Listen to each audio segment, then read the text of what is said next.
Crime alert, डरना नहीं, मिटाना है।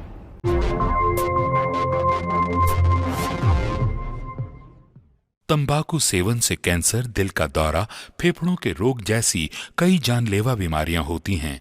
इस फिल्म अथवा कार्यक्रम में दिखाए गए कलाकार किसी भी प्रकार के तंबाकू उत्पादों जैसे कि बीड़ी, सिगरेट, खैनी, जर्दा इत्यादि के सेवन का समर्थन या प्रचार नहीं करते हैं। मैं कभी कभी सोचता हूँ कि ये सिगरेट या बीड़ी पीने का क्या परिणाम होगा। क्या ये मेरे स्ट्रोक का कारण बन जाएगा, जो मुझे अपने परिवार पर बोझ बना देगा? क्या ये मेरे फेफड़ों के कैंसर का कारण बन जाएगा? क्या ये मुझे मुंह के कैंसर या हृदय रोग या एम्फीसीमा के करीब लाएगा?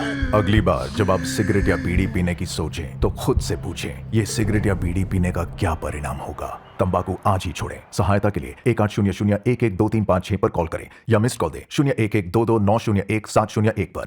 मैं आपको मध्य प्रदेश के एक ऐसे गांव में लेकर जा रही हूँ जहाँ एक औरत है जो बहुत ही बेबस है।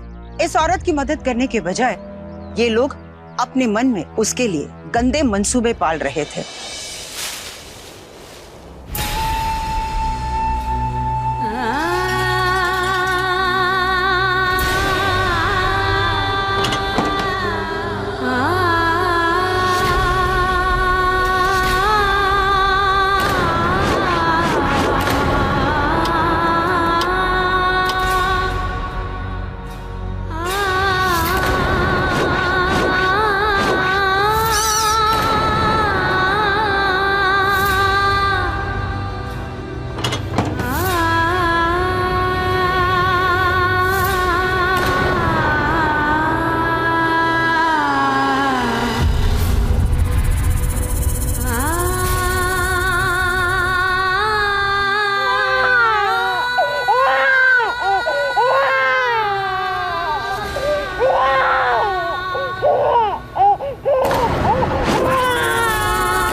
जन्नत। अरे चौकस माल है, चौकस। वहाँ क्या महफिल जमा के बैठे हो? देख नहीं रहे टेम्पो? वहां से आए लोग हैं, गांव की बदनामी करवाओगे क्या?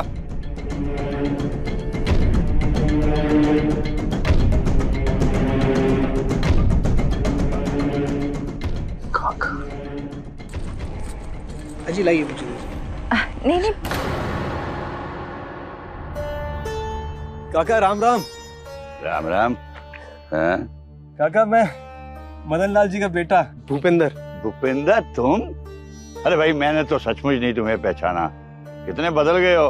काका आजकल तबीयत थोड़ी ढीली चल रही है, लेकिन मैंने फैसला कर लिया। हाँ। अब मैं गांव में ही रहूंगा। हवा पानी बदलेगी तो तबीयत ठीक हो जाएगी मेरे ख्याल से। हाँ। काका अगर कोई काम मिल जाता तो बहुत अच्छा रहता। भाई यहाँ के काका नहीं है हम, सरपंच हैं। अब तुम इसी गांव के हैं तो तुम्हारे लिए भी कुछ करना ही पड़ेगा ना। तुम्हें किसी चीज की जरूरत हो बेहिचक बता देना मुझको। हैं? काका आपने इतना बोल दिया यही बहुत है। मेरा मतलब है सरपंच जी। अरे अरे अरे अरे सुखी रहो। काका बहुत अच्छे इंसान है, अब तो सरपंच भी बन गए। तुम देखना ये हमारी मदद जरूर करेंगे। चल।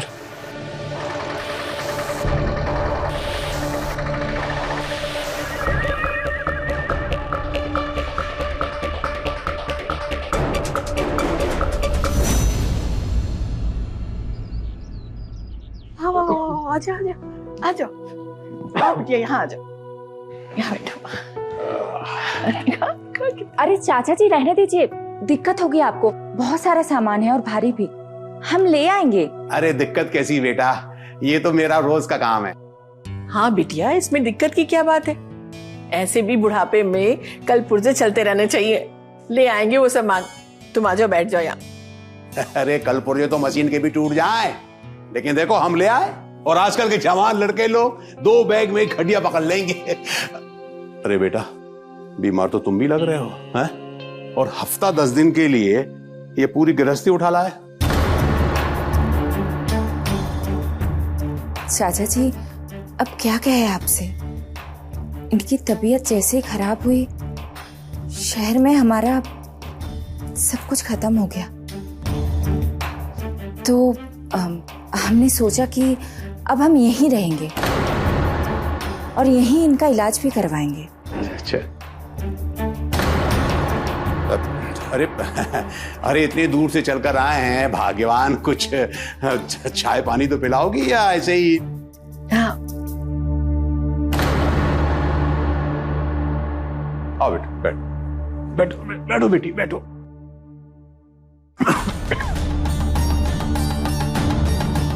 लो आ गए हमारी छाती पर मूंग तलने। घर की चौकीदारी करें हम और हक जमाने आ गए ये लोग। अरे सुनो जी, इनको इनका कमरा दिखा दो, चाय पानी तो होता रहेगा बाद में। अरे इतनी दूर से आए हैं। तो इसीलिए तो कह रहे हैं कि आराम कर लेंगे। चलो बेटा, चलो अंदर कमरे में चलो।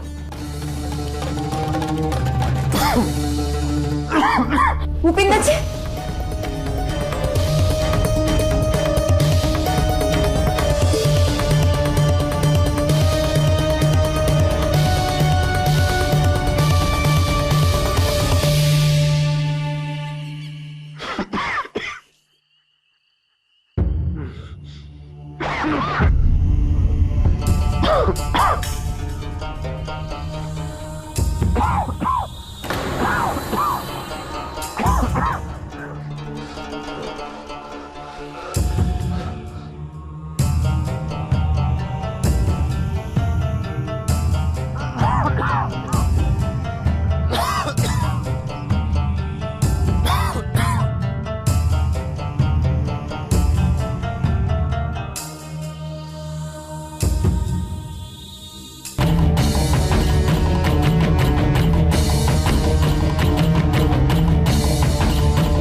चाची जी। हाँ क्या? चाची जी, भूपिंदर जी नहीं मिल रहे। कहाँ है वो? मुझे क्या पता कहाँ है, जाके देखो, गांव में कहीं होगा।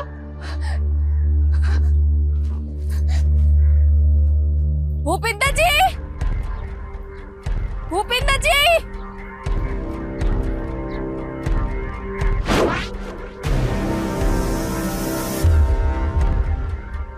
भूपिंदर जी, भूपिंदर जी,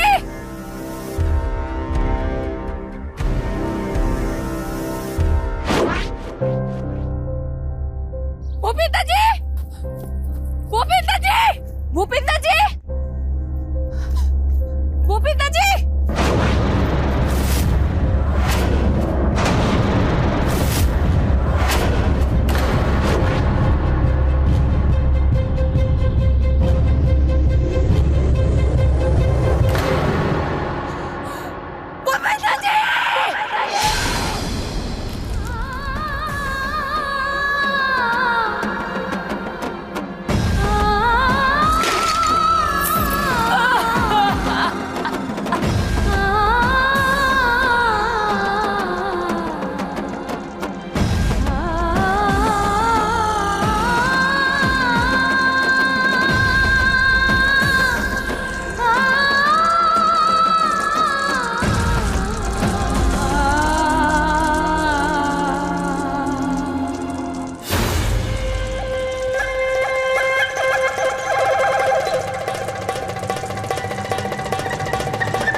देखिए ना सरपंच जी, कैसी हालत हो गई है बेचारी की।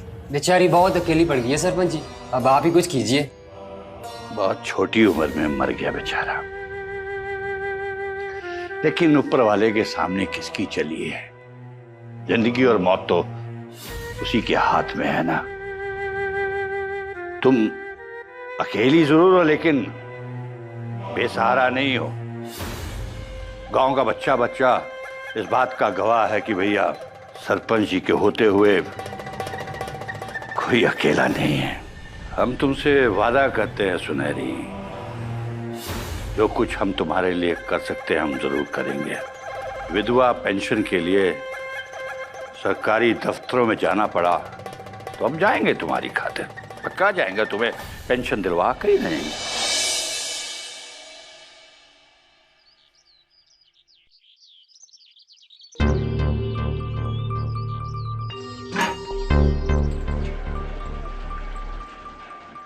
अरे पति तो चला गया, मगर अपने गांव की मिट्टी में ये गुलाब छोड़ गया। क्या खुशबू है यार इसकी। अरे इस गुलदस्ते के माली तो हम ही बनेंगे, क्या कहते हो? सही बात कहे पिंटू।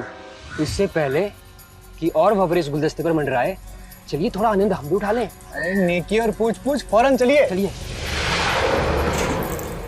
अरे अरे अरे लाइए भाभी जी, लाइए, आपका बोझ हल्का किए देते हैं। और वैसे भी गांव वालों की तो जिम्मेदारी होती है।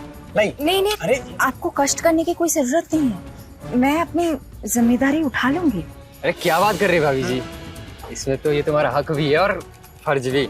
और एक कष्ट की बात, ये सब करने में तो हमें आनंद मिलता है। नहीं, इसकी कोई जरूरत नहीं है, मैं बोल तो रही हूँ। अरे ओ पिंटू पिंटू,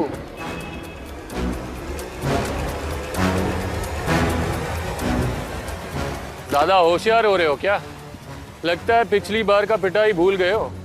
कोई बात नहीं, इस बार एक झापड़ में ना तुम्हारा सारा मजनूगिरी निकल जाएगा, समझे? चलो भागो।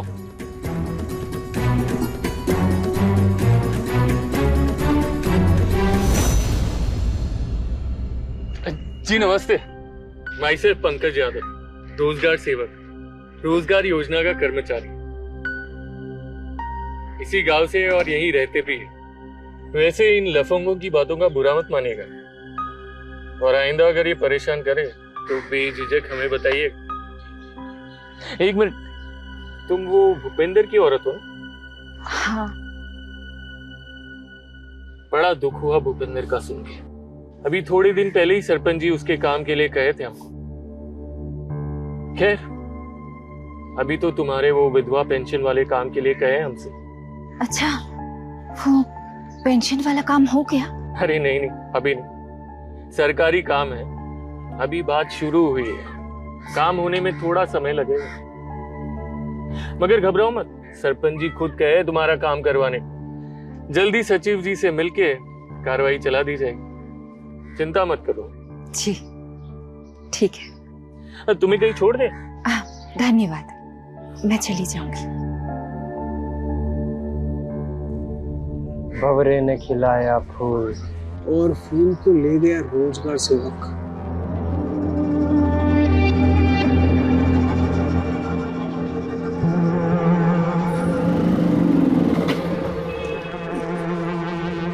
आइए आइए, गांव वालों को रोजगार दिलाने वाले रोजगार बाबू, कैसे आना हुआ? क्या बात कर रहे हैं सरकार, हम तो सेवक लोग हैं, सेवा करने आए हैं। वैसे आपको याद दिलाने आए थे कि कोयले में हीरा पड़ा पड़ा खाक छान रहा है, कितने दिन और धूल चढ़ने देंगे? आपका आदेश हो तो मुंह मीठा करने का उपाय ढूंढा जाए। बेबस इंसान जब तक खुद चलकर तुम्हारे पास ना आए तब तक वो तुम्हारे हिसाब से नहीं चलेगा। और आपका हिसाब तो काफी सीधा ही है सरपंच जी। चल जल्दी कर, आजा। सुनो, नजर जमाए रखना और कोई भी आए तो बताना, समझे? हाँ ठीक है।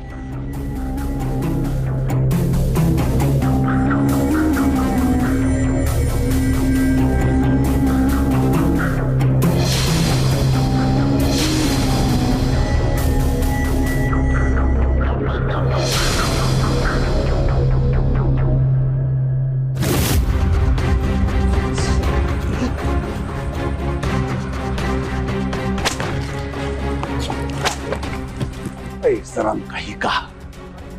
ना खुद का तो कोई इज्जत नहीं, घर की बहू बेटी को भी नहीं छोड़ते।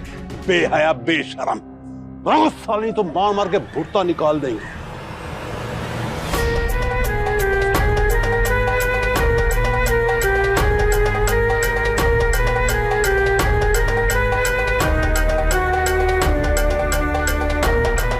अजी सुनते हो?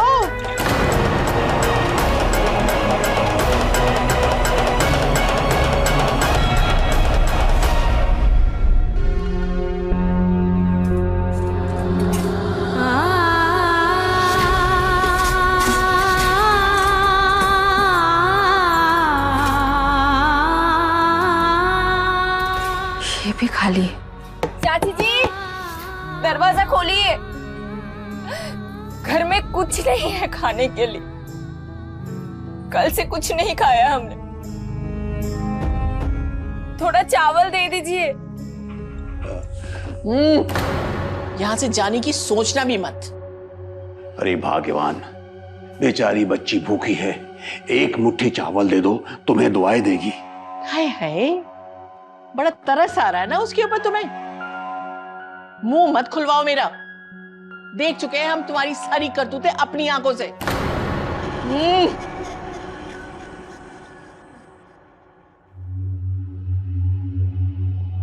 हम तुमसे वादा करते हैं सुनहरी, जो कुछ हम तुम्हारे लिए कर सकते हैं हम जरूर करेंगे। काका बहुत अच्छे इंसान है, तो सरपंच भी बन गए। तुम देखना, ये हमारी मदद जरूर करेंगे। चिंता मत करो, हैं? ठीक है, जाओ जाओ। सरपंच जी। अरे सरपंच जी, क्या हो गया? सरपंच जी हमारी मदद कीजिए। घर में खाने का एक दाना तक नहीं है और अब तो लग रहा है कि सर पर छत भी नहीं रहेगी। अब आप ही हमारी मदद कर सकते हैं। अरे मैंने तुमसे कहा था ना, मैं तुम्हारी हर मदद करूंगा, तुम चिंता मत करो। ए लाखा, इनको कुछ खाने को दो, खुद खाएगी तभी तो अपनी औलाद को कुछ दे पाएगी। क्यों बैठो यहाँ पे, हैं? मैं कुछ जरूरी काम पे जाता हूँ, अभी मिलता हूँ।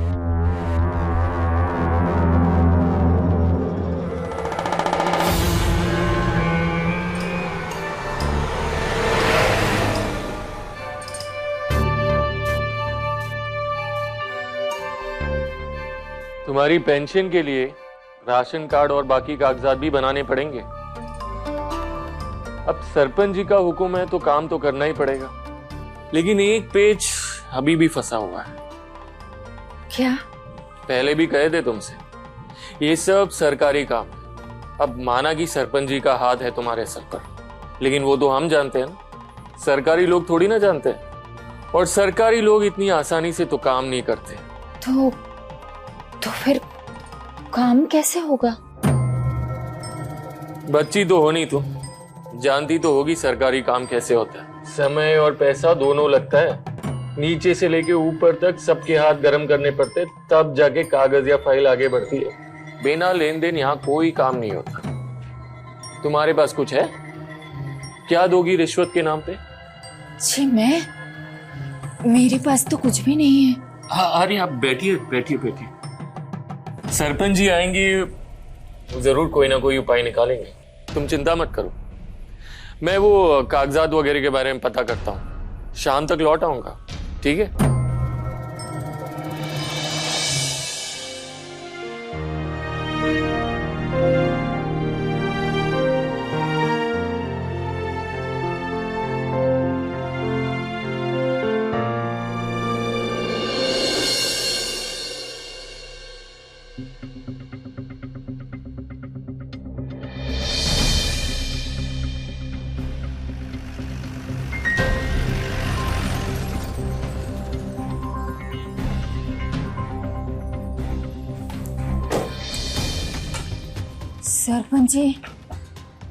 सरपंच जी, मुझे तो कुछ समझ में नहीं आ रहा है। अरे तू अभी तक गई नहीं?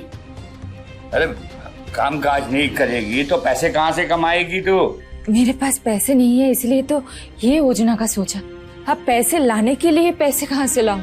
मैं समझ सकता हूँ तुम्हारी परेशानी को, मुझे लगता है इसका हल मैं ही निकाल सकता हूँ। तुम एक काम करो, तुम आओ मेरे साथ। ए लाखन, जरा बच्चे को पकड़ो, दे दो। अरे माना बच्चा। करो, दे दो भाई, 2 मिनट बच्चा दे दो। आ जाओ। मेरी एक खास बात करनी थी तुमसे। लोगों के सामने करता तो वो तुम्हारा नाजायज फायदा उठाते हैं। क्या ये बताओ कि रुपया पैसा तो है ना तुम्हारे पास?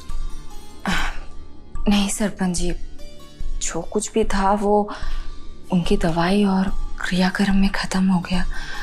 अब तो मेरे पास 2 दाने खरीदने तक के पैसे नहीं। अरे अरे अरे अरे अरे, ऊपर से वो छोटा सा बच्चा, और काम भी नहीं करोगी तो पैसा कैसे कमाओगी? चलो एक काम करते हैं, तुम्हारा सारा खर्चा हम उठा लेंगे।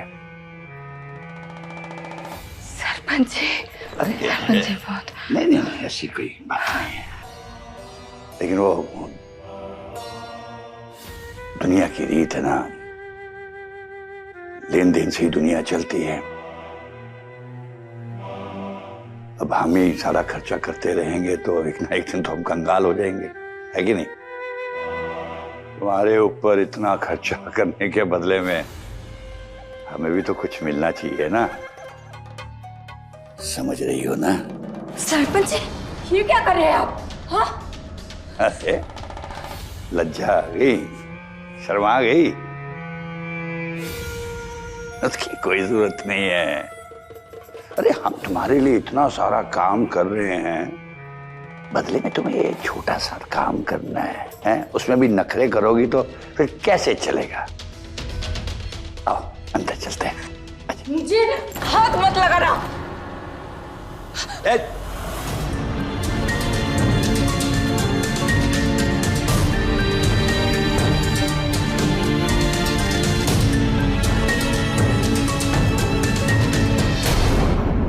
इस दुनिया में ऐसा कोई इंसान नहीं है जिसे कोई समस्या ना हो, तकलीफ या किसी प्रकार का दर्द ना हो। ऐसी जिंदगी के उधेड़ बुन में हम हर किसी का सहारा नहीं बन सकते, हर गिरे को हाथ देकर उठा नहीं सकते। माना कि इस सोच में कोई बुराई नहीं है, लेकिन किसी को जबरदस्ती ढकेल कर गिरा देना, क्या ये सही है?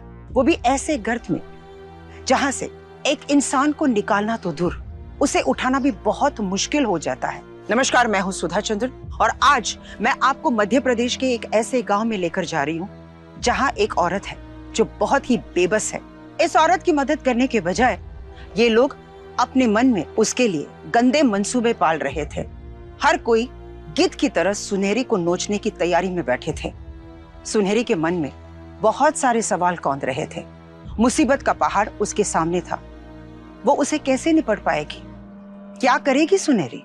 मैं कभी कभी सोचता हूँ कि ये सिगरेट या बीड़ी पीने का क्या परिणाम होगा। क्या ये मेरे स्ट्रोक का कारण बन जाएगा जो मुझे अपने परिवार पर बोझ बना देगा? क्या ये मेरे फेफड़ों के कैंसर का कारण बन जाएगा? क्या ये मुझे मुंह के कैंसर या हृदय रोग या एम्फीसीमा के करीब लाएगा? अगली बार जब आप सिगरेट या बीड़ी पीने की सोचें तो खुद से पूछें, ये सिगरेट या बीड़ी पीने का क्या परिणाम होगा? तंबाकू आज ही छोड़ें। सहायता के लिए 1800-112356 पर कॉल करें या मिस्ड कॉल दें 01122901-701 पर। पंकज, वो सरपंच जी ने मेरे साथ। तुम यहाँ? वो सरपंच जी ने मेरा फायदा उठाने की कोशिश की। किसी के उपकार को ऐसा कहोगी तो कोई क्या सोचेगा तुम्हारे बारे में? थोड़ा सोच समझ के कहो।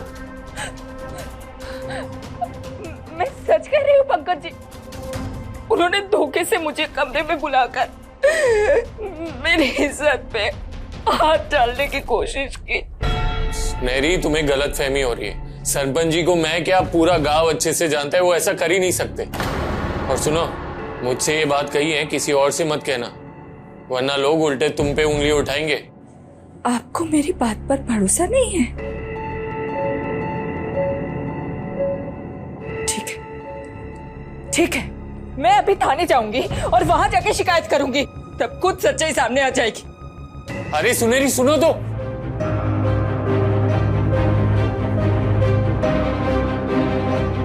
हेलो सरपंच जी। आप शर्मिंदा कर रहे हैं, पूरा गांव आपकी इज्जत करता है। चाय पीजिए। हाँ क्या हुआ?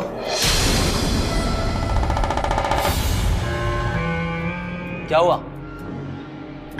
कौन हो? जा रहे हैं हम, रास्ता भटक गए थे।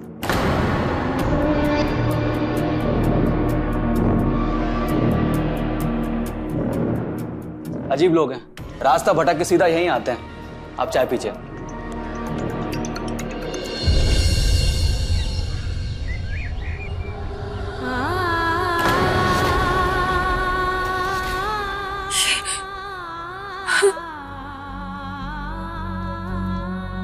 चाची जी, चाची जी, ये आपने क्या किया?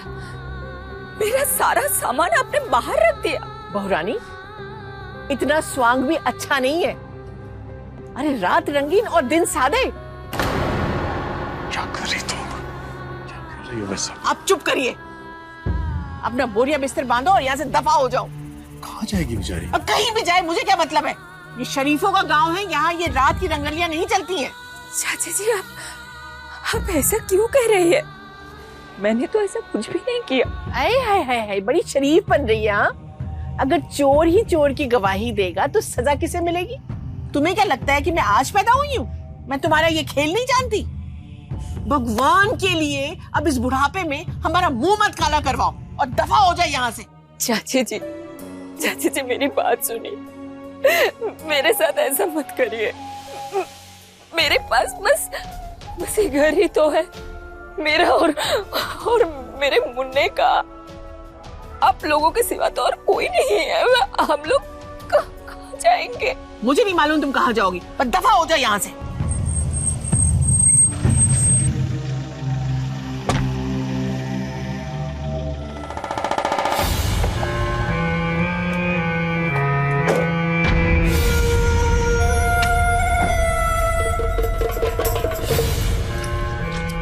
हमारे होते हुए हमारे गांव में एक अबला नारी के साथ अन्याय। तुम्हारी बहू है ना ये, तो इसे घर के अंदर होना चाहिए ना। ये तो घर चली जाएगी, लेकिन तुम भी जेल की सलाखों के पीछे चली जाओगी। नहीं सरकार, आपको गलतफहमी हुई है। 10 मिनट के अंदर ये अंदर होनी चाहिए। हम किसी के ऊपर अत्याचार होते हुए नहीं देख सकते।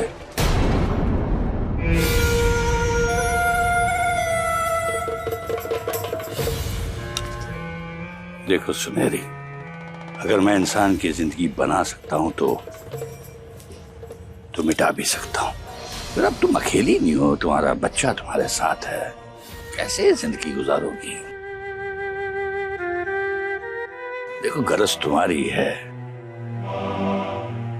मेरी नहीं। हाँ, लेकिन कोई भी फैसला लेने से पहले एक बार सोच जरूर लेना। लेके जाओ अपनी बहू को अंदर।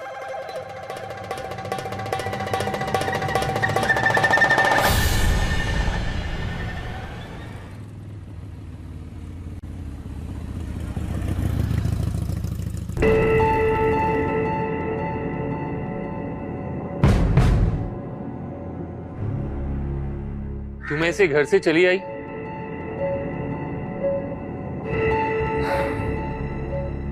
बाद में लगा कि जो तुम सरपंच जी के बारे में कह रही थी शायद वो सच हो।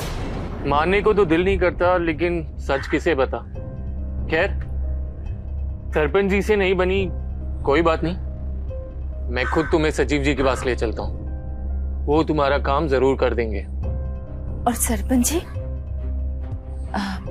उनके बिना काम हो जाएगा? पहले सचिव जी से मिल लेते हैं, मिलने के बाद पता भी चल जाएगा। और हाँ, बच्चे को चाचा के पास छोड़ दो, पता नहीं वहां कितना टाइम लगे।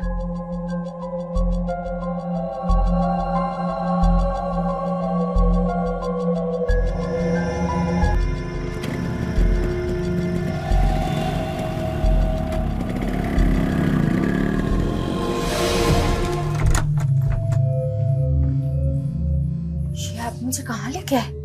ये तो कोई गोदाम लग रहा है। अरे चलो बता दे अंदर।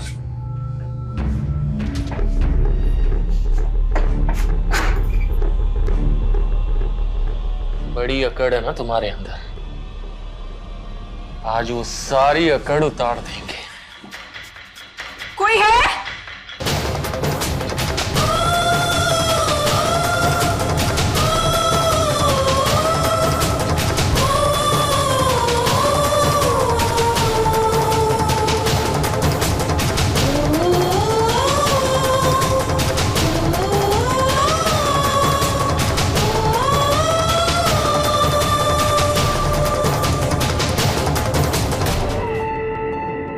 जो इज्जत की पूड़ियां बांधे घूम रही थी ना, वो तो खुल गई।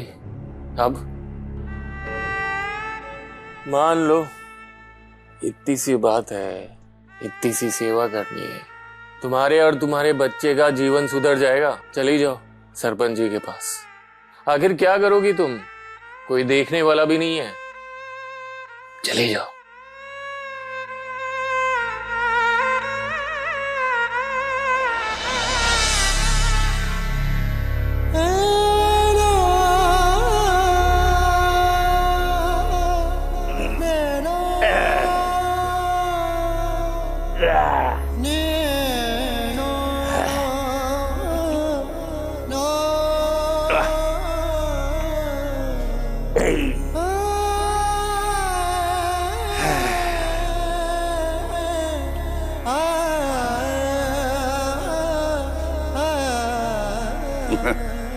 अरे रख ले, दाम नहीं दे रहा हूं, खुशी से दे रहा हूं। और हाँ, ऐसे ही आती रहना है, तेरे बॉस से काम करवा दूंगा मैं।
हो गया, रख दो।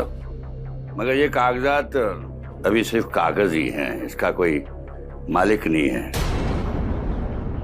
क्योंकि ये अवैध है। अवैध है मतलब जाली है? वैध ये तब बनेंगे जब सचिव जी इस पर सरकारी मोहर लगाएंगे। इसका मतलब है वो बताएंगे कि वो तुम्हारे पति भूपेंद्र को जानते थे। तुम जब विधवा हुई थी तब भी वो तुम्हें जानते थे। एक हिसाब से वो तुम्हारी गारंटी दे रहे हैं। क्यों भाई? अब सवाल ये पैदा होता है कि भाई वो ऐसा क्यों करेंगे? वो तुम्हें तो क्या, तुम्हारे पति भूपेंद्र तक को नहीं जानते थे। लेकिन मैं तो इसी गांव से हूँ। अरे तुम्हें पहले भी समझाया था, सरकारी काम में बिना लेन देन के पत्ता भी नहीं हिलता है। तो सचिव साहब ऐसा क्यों करेंगे? और वो तो बहुत सख्त आदमी है, बिना पैसे के तो वो कुर्सी से भी नहीं उठते हैं। सही कह रहा हूं ना मैं? और बड़ी मुश्किल से मैंने सचिव जी को राजी किया है और वो मान भी गए हैं तुम्हारा काम करने के लिए। बस अब तुम उसे खुश कर दो, वो अंदर तुम्हारा इंतजार कर रहे हैं। देखिए, आपने जो कुछ भी मुझसे कहा मैंने किया, मजबूरी थी, लेकिन अब ये सब कुछ मुझे नहीं करना। मैं ऐसी औरत नहीं हूं, मैं ये सब नहीं कर सकती। नहीं चाहिए मुझे कोई पैसे या पेंशन। पेंशन नहीं चाहिए, पैसा नहीं चाहिए, तो गुजारा कैसे करेगी तू? अपना पेट पालना है, अपने बच्चे का पेट पालना है। एक तो हम तुम्हारा भला कर रहे हैं, ऊपर से तुम हमें ही नजरें दिखा रही हो। जाओ अंदर जाओ, सचिव जी अंदर ही बैठे हुए हैं। तू क्या कर रहा है भाई? लेके जाना है इसको अंदर।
एक मरे हुए जानवर को जब गिद्ध नोचते हैं तो वो दृश्य हमें भयभीत कर देता है, एक सिरन सी पैदा कर देता है। लेकिन यहाँ एक जीवित महिला को 13 लोगों ने मिलकर गिद्ध की तरह नोचा, उनके मन में जो कुछ भी आया वो सब कुछ किया।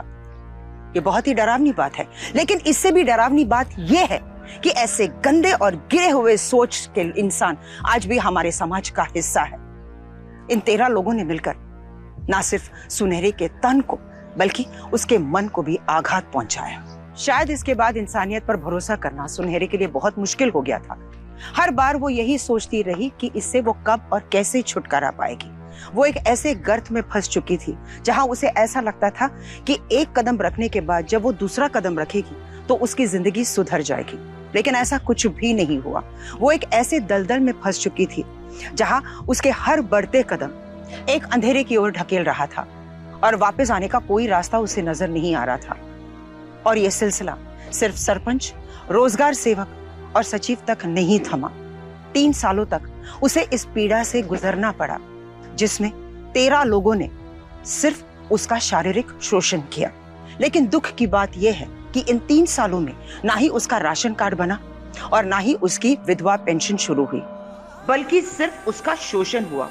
लेकिन उसके बाद जो हुआ उसने सिर्फ सुनहरी को ही नहीं बल्कि सबको चौंका दिया।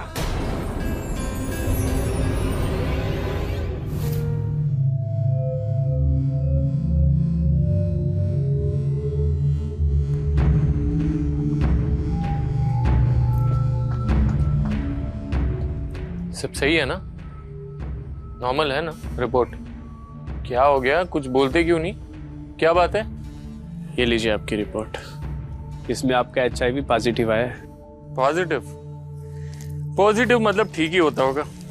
अरे नहीं भैया जी, पॉजिटिव मीन्स आपको संक्रमण हो गया है। अब डॉक्टर साहब आएंगे वो भी यही कहेंगे कि आपका HIV पॉजिटिव आया है। क्या? अबे झोला छाप कंपाउंडर, बकवास मत कर। तो डॉक्टर नहीं है जो रिपोर्ट पढ़ के बता रहा है। क्या पढ़ाई की है इस नौकरी के लिए? कुछ आता भी है?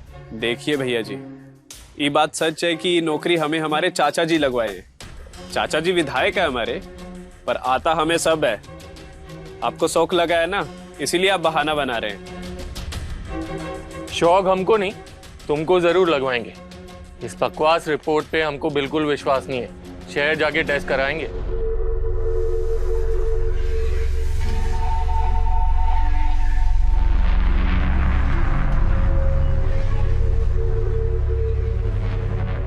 हेलो सरपंच जी। हाँ पंकज बोलो। सरपंच जी गजब कांड हो गया है, एकदम इमरजेंसी है, समझिए।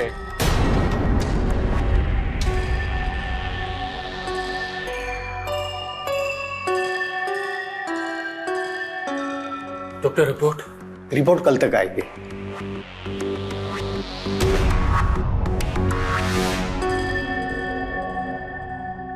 सचिव जी बिल्कुल सच बोल रहा हूँ, डॉक्टर साहब से मिलकर आ रहा हूँ, उन्होंने ही मुझे बताया है। बस अब तुम तो ये दुआ मांगो कि हम लोगों को वो रोग ना हो।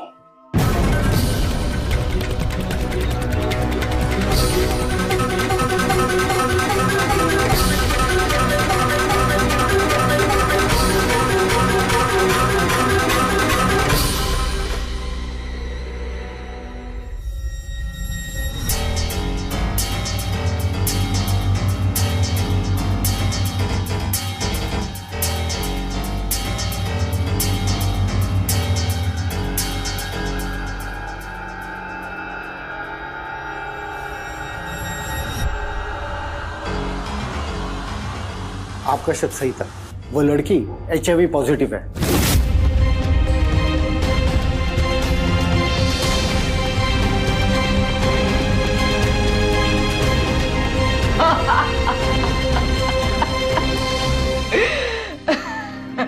सरपंच जी, जब उसकी लाठी पड़ती है ना तब आवाज नहीं होती, सिर्फ दर्द होता है। तुम लोगों ने मेरी मजबूरी का फायदा उठाया, मुझे बेबस करके दिल नोचा, मेरी मदद करने के बजाय मेरा शोषण किया, लेकिन मेरे हाय से बच नहीं पाए। अब तुम लोग भी उसी तरह तड़पते रहोगे जैसे मैं तड़पी थी। मेरा पति मर गया और मुझे एक जिंदा लाश बना दिया गया। लेकिन सरपंच जी, जिसका कोई नहीं होता है ना, उसका वो होता है। और अब उन्होंने आप सबको भी एक जिंदा लाश बना दिया।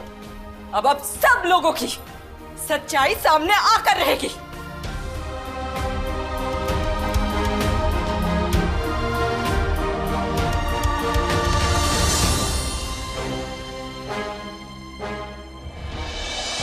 आइए इंस्पेक्टर साहब, मैंने आपको फोन किया, बैठे। इंस्पेक्टर साहब, यही है वो जिनके बारे में मैंने आपसे बात की थी। देखिए, आपको किसी से भी डरने की जरूरत नहीं है। आप हमें बताइए, क्या हुआ था आपके साथ? कौन है वो लोग? सरपंच जी, कोई तो चक्कर चलाना पड़ेगा। उस सुनेरी ने पुलिस को सब बक दिया है। पुलिस कभी भी मुझे धर लेगी। डरती है तो धर ले, मुझे क्या लेना देना, इतने नीच काम किए हैं तूने, हैं? दलाल कहेगा निकल। अरे आइए इंस्पेक्टर साहब, आइए, बिल्कुल सही टाइम पर आए हैं आप, बिल्कुल सही टाइम पे। देखो इसे मैंने पकड़ के रखा है, ले जाओ। इसने बड़े नीच काम किए हैं इसने गांव में। इस खोखली शराफत का स्वांग अब और नहीं चलेगा। आपकी सच्चाई सबके सामने आ चुकी है। सचिव जी तो पहले से जेल में है, अब आप और इसकी पंकज की दोनों की बारी है। ले चलो दोनों को। देखिए, चलिए। जानता ना मैं सरपंच हूँ। सुनेरी के ब्लड रिपोर्ट से ये कंफर्म हो गया था कि वो HIV से संक्रमित है और डॉक्टर्स का यही मानना था कि उसे ये बीमारी उसके पति से मिली थी। इस अपराध में लिप्त सभी अभियुक्त जिन्होंने जबरन सुनेरी के साथ संबंध बनाए, वो इस बीमारी से ग्रसित हुए। सुनेरी अपनी इस बीमारी से अनजान थी और अनजाने में उसने 13 लोगों को संक्रमित किया। HIV को लेकर हमारे समाज में काफी भ्रांतियां हैं, तभी तो सरकारी और गैर सरकारी अस्पतालों में काउंसलिंग की सुविधाएं हैं। जो इस रोग से संक्रमित है, उन रोगियों को बहुत सावधानी बरतनी होती है और इसी काउंसलिंग के दौरान सुनहरी ने उन सभी अभियुक्तों के नाम बता दिए जिन्होंने उसके साथ जबरदस्ती की थी। ये खबर आग की तरह फैली और इसका नतीजा ये हुआ कि सभी सरकारी कर्मचारियों पर मुकदमा दर्ज हुआ और उन्हें तुरंत निलंबित कर दिया गया। इस केस के सारे प्रमुख अपराधी अब पुलिस के हिरासत में हैं। किसी ने बिल्कुल सही कहा है, उसकी लाठी में आवाज नहीं होती, कोई तो है जो हमारे सही और गलत का हिसाब रखता है। इसी विचार के साथ मैं सुधा चंद्र आपसे विदा लेती हूँ। एक और चौंकाने वाले केस के साथ हम फिर मिलेंगे। तब तक आप रहिए अलर्ट। क्राइम अलर्ट, जुर्म के खिलाफ आवाज।